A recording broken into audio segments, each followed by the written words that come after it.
Hello everybody, this is Malfire here with BearishBulls, and today I have a video on Microsoft. It has been an incredibly crazy day to say the least. President Trump came out with news that was not so good. Stimulus is not going to get passed until after the election.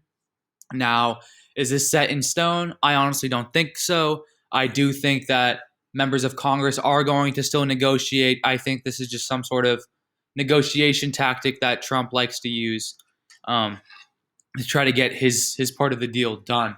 So today I'm just going to be looking over Microsoft because Microsoft is a major tech company. Kind of screwed up my TA though because of what just occurred.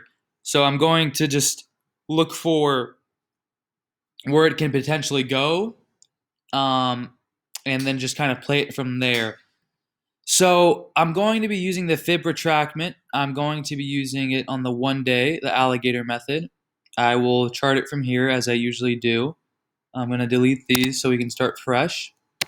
And when I was trading this today, and also with SPY, a lot of them touched the 50-day moving average line on the 1 day chart, as you can see here. And like not even joking, like as soon as it touched the 50-day moving average, President Trump tweeted that there was no stimulus going to get passed, and we dropped. And at first I was like, there's no way that TA point was that strong. There had to be some sort of catalyst, and it was President Trump. Now, this drop was pretty heavy. I mean, if you look at the S&P 500, we were at like 342, and we dropped all the way down to now 333, 332. The futures market is looking a bit green, but let's see if it's a dead cat bounce or not. So Microsoft will definitely follow what the S&P 500 does. Now, their earnings for Microsoft is October 22nd, which is it's going to have a pretty big earnings run up a week before and even the week of. There has been a lot of bad news with antitrust regarding some big tech companies. I don't believe Microsoft was one of them. So that's some good news for Microsoft. However, if the entire tech sector is falling, Microsoft probably isn't going to outperform. It's probably going to move with it. Now, the next point that Microsoft is going to test is going to be the 203, 204 level, right around here, the 0.78. And if we break below this, we could see 199, this mid-fib level, and then down possibly to 195. If Microsoft breaks below 205 and we go to 203 and we go lower, I highly, highly recommend you grab October 30th or November 6th, 215, 210 calls, or 205 calls if we get below 200. Microsoft below 200 is one of the biggest steals you can get, especially with how much it's performed from the March lows, and this year it's at an extreme discount. And with President Biden, or excuse me, with former Vice President Biden, and presidential candidate, a lot of investors are now seeing that if Joe Biden wins the presidency, the market is not going to dip that bad. You're seeing Goldman Sachs say it. You're seeing even some Bank of America analysts say it. You're seeing people on CNBC say it. So we're going to have a pretty big run-up with Microsoft, especially since it's a big tech company. It's having major games are coming out that are just going to make Xbox more in demand. The next gen consoles are coming out. Apple is having a big event that's also going to boost the tech sector as well. And Microsoft will follow along with the new products that Microsoft will be dropping. And all of this news is going to just boost it higher, especially as the tech sector grows higher. The only bad news is the antitrust stuff and the stim news. So it is a battle of the bulls and the bears.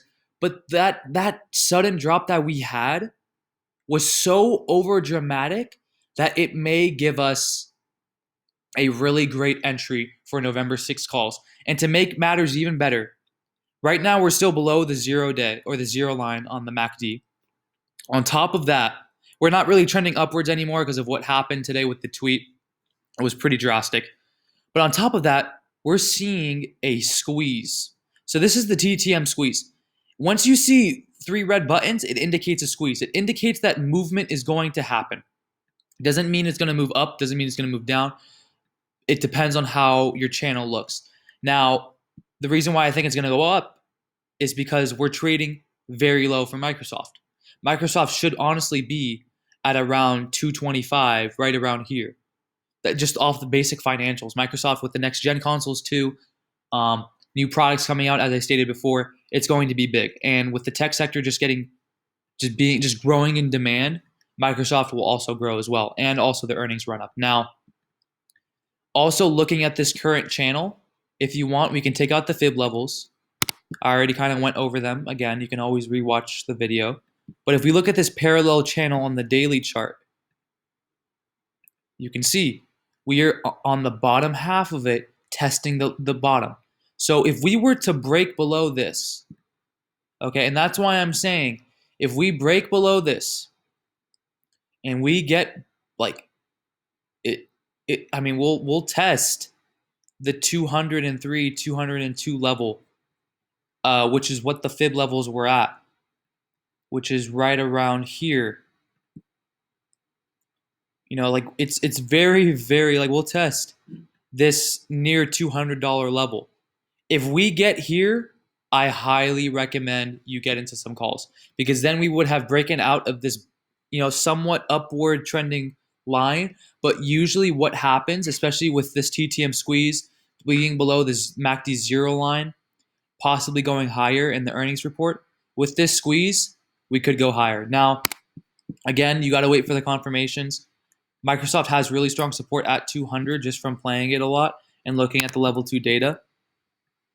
If we were, worst case scenario, to break below 204, which would then break us below this channel that we're in, and we fall to this mid-fib level of 200, that would indicate a breakage of that channel if we don't get bought out.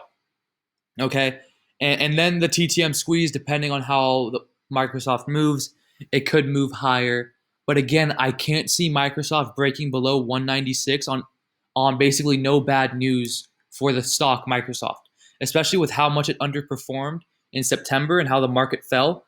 And also with the bad news kind of already being priced in with STEM, and good news that if Biden wins, it's not going to be that bad for the market. I can't see it going lower. So if it does go lower than 200, wait to see where it settles and supports around, 196, 198 maybe. And then if it breaks below that, then again, just wait for the supports. Below 190 is a steal for Microsoft. I don't think we'll test lows of September. But again, that's just me. Anything can happen. So wait for the confirmations. If we break upwards and come back above 210, that would be very, very bullish. But I think a better indication is 207. If we break 207, especially tomorrow, we'll definitely go higher. But I think a test of the 204, possibly the 200 level, will occur. And anything below that, I highly recommend to get into some November 6 calls. So yeah, wait for the confirmations. I do think we may test a bit more. We probably will go a little bit lower tomorrow, especially with FOMC minutes and the vice presidential debate. So wait for those lows tomorrow. Watch this TTM squeeze on the daily chart. Watch the test of the $200 right around here, the $200 support level, which is also a mid-fib level. And get ready to get into some November 6 calls, because November 22nd is going to be good earnings for it. And there is some good news for tech putting out new products. But just keep in mind the antitrust stuff. But yeah, so thank you for watching this video. The news is really shaky. Everything is kind of being played on news. It's hard to do TA. So I'm just trying to do the best that I can, looking at the channels, looking at the fib points, and so on. But with all of that being said, again, wait for the confirmations. I'm overall bullish on Microsoft once we find some sort of support. And make sure to like this video, subscribe to our YouTube channel, BearishBulls, so that we can keep giving you guys out consistent and great content. Let me know in the comments what you think about Microsoft and the entire market. Are you bullish or are you bearish from here? And yeah, I'm all for constructive criticism and thoughtful debate. So thank you guys so much for watching, and I'll see you on the next one.